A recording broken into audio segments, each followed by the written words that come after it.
Hi friends, Assalamu alaikum. Hope you all are doing good.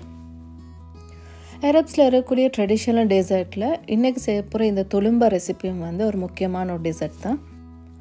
அரப்ஸை base பண்ணி இருக்கக்கூடிய எல்லா கண்ட்ரீஸ்லயுமே இது டெஃபினெட்லி இருக்கும். ஸோ இதை ஒவ்வொரு கண்ட்ரிலையும் ஒவ்வொரு மெத்தடில் பண்ணுவாங்க. ஸோ இன்னைக்கு நாம் ஒரு மெத்தட் ட்ரை பண்ண போகிறோம். ஸோ வீடியோவை லாஸ்ட்டாக ஸ்கிப் பண்ணாமல் வாட்ச் பண்ணுங்கள். அது மட்டும் இல்லாமல் நம்ம சேனலை சப்ஸ்கிரைப் பண்ண மறந்துடாதீங்க. ஸோ இந்த ரெசிபியை பண்ணுறதுக்கு ஒரு பவுலில் 2 கப் அளவுக்கு மாவு சேர்த்துக்கொள்ளுங்க.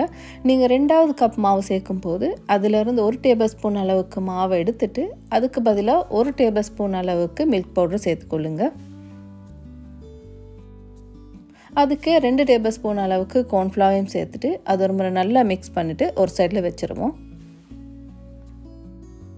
நெக்ஸ்ட் கொஞ்சம் அகலமான பேனாக எடுத்துக்கொள்ளுங்க. அதில் 2 கப் அளவுக்கு தண்ணியும் சேர்த்துக்கொள்ளுங்க. அதோட 1 டேபிள் ஸ்பூன் அளவுக்கு பட்டர், 1/4 கப் அளவுக்கு ஆயில் அதையும் சேர்த்துக்கொள்ளுங்க. நெக்ஸ்ட் இதுக்கு 1.5 டேபிள் ஸ்பூன் அளவுக்கு சுகரும் 1 டீஸ்பூன் அளவுக்கு உப்பையும் சேர்த்து அது ஒரு முறை நல்லா மிக்ஸ் பண்ணிக்கொள்ளுங்க. ஸோ இப்போ இது எல்லாத்தையுமே சேர்த்துட்டு நம்ம ஃப்ளேமை ஹையில் வச்சு இது நல்லா கொதிக்க வரக்காட்டியும் வெயிட் பண்ணுவோம். இந்த மாதிரி தண்ணி நல்லா பாயில் ஆகிற டைமில் நம்ம மிக்ஸ் பண்ணி வச்சுருந்த மாவை இதோடய சேர்த்துக்கொள்வோம்.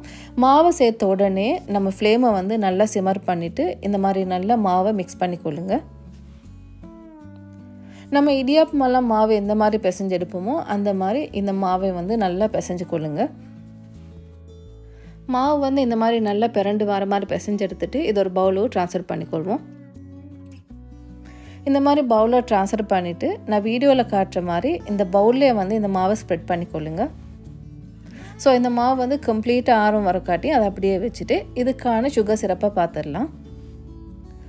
அதுக்கு ஒரு பேனில் 1.25 கப் அளவுக்கு சுகர் சேர்த்துக்கொள்ளுங்க. அதுக்கு 1 கப் அளவுக்கு தண்ணியும் சேர்த்துக்கொள்ளுங்க. அதோட ஒரு 2 பிஞ்ச் அளவுக்கு சால்ட்டையும் சேர்த்துக்கொள்ளுங்க. இந்த சுகர் சிரப் பாயில் ஆகி வர டைமில் அதுக்கு 1 டேபிள் ஸ்பூன் அளவுக்கு லெமன் ஜூஸையும் சேர்த்துக்கொள்வோம். இந்த சிரப் நல்லா கொதிச்சு வர டைமில் இந்த சிரப்பை நீங்கள் ஸ்பூனால் மிக்ஸ் பண்ணும்போது கொஞ்சம் ஹெவியாக ஃபீல் பண்ணுவீங்க.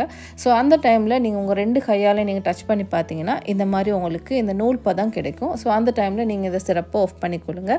முக்கியமாக இந்த சிரப் நம்ம லெமன் ஜூஸ் ஆட் பண்ணியிருக்கிறதுனால அது உங்களுக்கு கல்லாகாமல் அது அப்படியே இருக்கும். நெக்ஸ்ட் மாவு பார்த்தீங்கன்னா கம்ப்ளீட்டாகவே ஆறி இருக்குது. ஸோ இந்த டைமில் நான் ஒரு 3 முட்டை சேர்த்துக்கொள்ள போகிறேன். இந்த 3 முட்டையுமே ஒரே டைமில் சேர்க்காமல் ஒவ்வொன்றா சேர்த்துக்கொள்வோம். இதை மிக்ஸ் பண்ணுறதுக்கு நீங்கள் கையால் மிக்ஸ் பண்ணலாம். அப்படி இல்லாட்டி ஸ்பூனால் கூட மிக்ஸ் பண்ணிக்கொள்ளுங்க. அப்படியுமே இல்லாட்டி நீங்கள் ஹேண்ட் பீட்டர் இருக்கு இல்லையா, ஸோ அதை கூட யூஸ் பண்ணிக்கொள்ளுங்க. ஒவ்வொரு முட்டையும் சேர்க்கும் போது அது நல்லா மாவோட மிக்ஸ் ஆனது பின்னாடி தான் நீங்கள் ஒவ்வொரு முட்டையாக சேர்த்துக்கொள்ளணும்.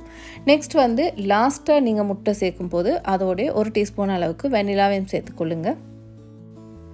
மாவோட கன்சிஸ்டன்சியை பார்த்தீங்கன்னா இந்த மாதிரி உங்களுக்கு ஒரு பேஸ்ட்டாக கிடைக்கும். இந்த மாவு நீங்கள் ஸ்குவீஸ் பண்ணுற டைமில் உங்களுக்கு மாவு ஹார்டாக இருந்துச்சுன்னா இன்னொரு முட்டை கூட சேர்த்து இன்னுமே மிக்ஸ் பண்ணி எடுத்துக்கொள்ளுங்க. இந்த ரெசிபியை செய்கிறதுக்கு நான் எனக்கு யூஸ் பண்ண போகிறேன். நான் கொஞ்சம் பெரிய நொசலாக எடுத்திருக்கேன். அதே மாதிரி நான் ஒரு பைப்பிங் பேக்கையும் யூஸ் பண்ண போகிறேன். இந்த ரெசிபியை பொறுத்த வரைக்கும் நீங்கள் பைப்பிங் பேக் யூஸ் பண்ணுறீங்கன்னா ஒரு 2 பேக் மாதிரி யூஸ் பண்ணிக்கொள்ளுங்க. உங்களுக்கு பைப்பிங் பேக் இல்லாட்டி உங்களுக்கு பிளாஸ்டிக் பேக், அப்படி இல்லாட்டி ஒரு பிளாஸ்டிக் பாட்டில் கூட யூஸ் பண்ணிக்கொள்ளலாம். நம்ம ஃபஸ்ட் டைம் இதை ஃப்ரை பண்ணும்போது இந்த ஆயில் ஹீட்டாக இருக்கணும்னு அவசியம் இல்லை. நீங்கள் இந்த மாதிரி பேனில் ஃபஸ்ட்டுக்கு ஆயிலை ஃபில் பண்ணிக்கொள்ளுங்க.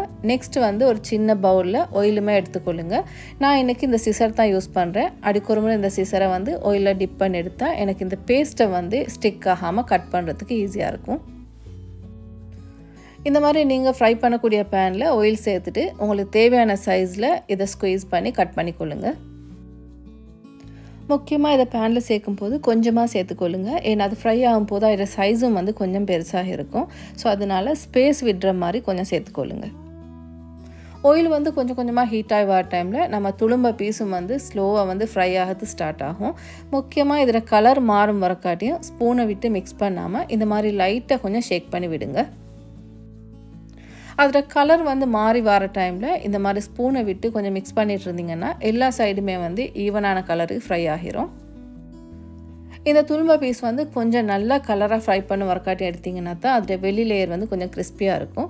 ஸோ இந்த மாதிரி நல்லா கலர் வர டைமில் நீங்கள் அதை பேனில் ரிமூவ் பண்ணிவிட்டு ஸ்ட்ரெயிட்டாகவே சுகர் சிரப்பில் டிப் பண்ணிக்கொள்ளுங்க. இதை நீங்கள் சுகர் சிரப்லேயே வந்து கொஞ்சம் டிப் பண்ணி வைக்கணும்னு அவசியம் இல்லை. நீங்கள் ஜஸ்ட் வந்து போட்டுட்டு ஒரு முறை நல்லா மிக்ஸ் பண்ணிவிட்டு எடுத்திங்கன்னா அது போதுமான அளவுக்கு அந்த சுகர் சிரப் வந்து அப்சர்வ் பண்ணிக்கணும். ஸோ இதில் டேஸ்ட் பார்த்தீங்கன்னா நல்ல ஒரு பால் டேஸ்ட்டாக இருக்கும். நீங்கள் ஒன்று எடுத்தாலும் கூட ஒன்றோடு ஸ்டப் பண்ண இல்லாத அளவுக்கு சூப்பரான ஒரு டேஸ்ட்டாகவும் இருக்கும். ஸ்பெஷலாக நோம்பு நாட்களில் அரப்ஸ் எல்லா வீட்லேயுமே இந்த மாதிரி ரெசிபீஸ் வந்து அவங்க இஃப்தார் டைமில் செஞ்சுருப்பாங்க.